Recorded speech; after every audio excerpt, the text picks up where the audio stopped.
Right. ఇక నేడు phone tapping case విచారణలో భాగంగా సిట్ విచారించనుంది మాజీ ముఖ్యమంత్రి కేసీఆర్. ఈ సందర్భంగా ఎర్రవల్లి ఫామ్ హౌస్ నుండి కూడా హైదరాబాద్కు కేసీఆర్ బయలుదేరే అవకాశం ఉంది. అలాగే ఫామ్ హౌస్కి నుండి బయలుదేరిన తర్వాత నందినగర్కు చేరుకుంటారు. ఆ తర్వాత బీఆర్ఎస్ ముఖ్య నేతలతో కూడా ఆయన సమావేశం కానున్నారు. ఇక నందినగర్ ఆయన సొంత నివాసంలో కూడా సిట్ అధికారులు విచారణ చేసే అవకాశం ఉన్నట్టుగా తెలుస్తోంది. రైట్. ఇదే అంశానికి సంబంధించి మరిన్ని డీటెయిల్స్ అందించడానికి తెలంగాణ భవన్ నుండి మరింత సమాచారం అందించడానికి మా కరెస్పాండెంట్ చందు సిద్ధంగా ఉన్నారు. చందు,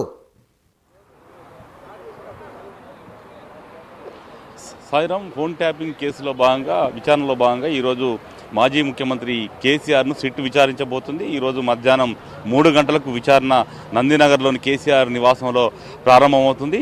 ఈరోజు ఉదయం 9:30 గంటల ప్రాంతంలో కేసీఆర్ ఎర్రవల్లి ఫామ్ హౌస్ నుంచి నందినగర్కి బయలుదేరి వస్తారు. నందినగర్కు 11:30, 12 గంటల వరకు నందినగర్కు చేరుకుంటారు. ఆయనతో పాటు కేటీఆర్ కూడా ఆ నివాసంలోనే ఉంటారని కూడా తెలుస్తుంది. ఇప్పటికే పోలీసులు అయితే నందినగర్ నివాసాన్ని అయితే చుట్టుముట్టారు. మొత్తం పూర్తి స్థాయిలో నందినగర్ అంతా కూడా పోలీసు దిగ్బంధనంలో కనిపిస్తుంది. మొత్తం 3 అంచెల భద్రతను కూడా ఏర్పాటు చేశారు. ముఖ్యంగా కవిత నివాసం పరిసర ప్రాంతాల నుంచి కేసీఆర్ ఇంటి వరకు, అదేవిధంగా క్యాన్సర్ హాస్పిటల్ నుంచి అటువైపు క్యాన్సర్ హాస్పిటల్ బ్యాక్ సైడ్ నుంచి కూడా పూర్తి స్థాయిలో పోలీసులు 3 అంచెల వ్యవస్థను బ్యారికేడింగ్ కూడా చేసినటువంటి పరిస్థితి. ఎవరిని కూడా లోపలికి అలౌ చేయడం లేదు. ఓన్లీ అక్కడ ఉన్నటువంటి ఎవరైతే కాలనీకి సంబంధించిన వాసులను తప్పిస్తే మిగతా వాళ్ళని ఎవరిని కూడా అలౌ చేయడం. తెలంగాణ భవన్ దగ్గర ప్రస్తుతం మనం ఉన్నాం. తెలంగాణ భవన్ దగ్గర కూడా దాదాపుగా ఇదే పరిస్థితి కనిపిస్తోంది. పెద్ద ఎత్తున పోలీసు బలగాలను అయితే ఇక్కడ తెలంగాణ భవన్ వద్ద మోహరించారు. ప్రస్తుతం ఇక్కడ చాలా పెద్ద ఎత్తున బీఆర్ఎస్ పార్టీ నేత కూడా ఫ్లెక్సీలు కూడా ఏర్పాటు చేశారు. ముఖ్యంగా సమరానికి సై అంటూ కూడా తెలంగాణ కోసం పోరాడిన వాళ్ళం, ఎన్నో కేసులను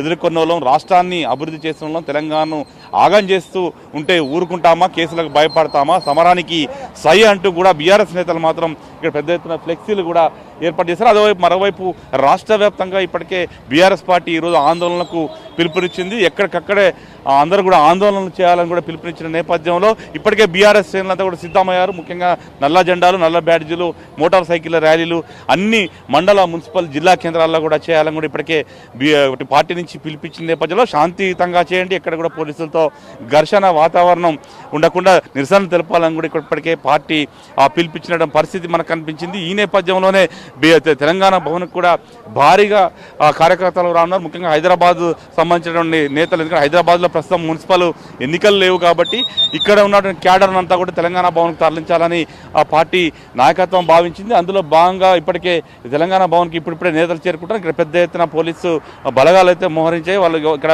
మొత్తానికి పోలీసులు కూడా ఇప్పటికే ఆంక్షలు విధించారు. ఎవరు కూడా రావద్దు ఈ పరిసర ప్రాంతాలకు అని చెప్పారు. కాబట్టి వచ్చిన వాళ్ళని వచ్చినట్టే అరెస్ట్ చేసేటువంటి అవకాశాలు అయితే చాలా స్పష్టంగా కనిపిస్తాయి. మొత్తంగా చూసినట్టయితే ఈ రోజు తెలంగాణ భవన్లోనే పార్టీకి సంబంధించినటువంటి ముఖ్య నేతలంతా కూడా ఇక్కడ ఉంటారు. హరీష్ రావుతో పాటు పార్టీ ఎమ్మెల్యేలు, ఎమ్మెల్సీలంతా కూడా తెలంగాణ భవన్కు మరి కాసేపట్లో చేరుకోబోతున్నారు. Sairam. Right. Thank you Chandu.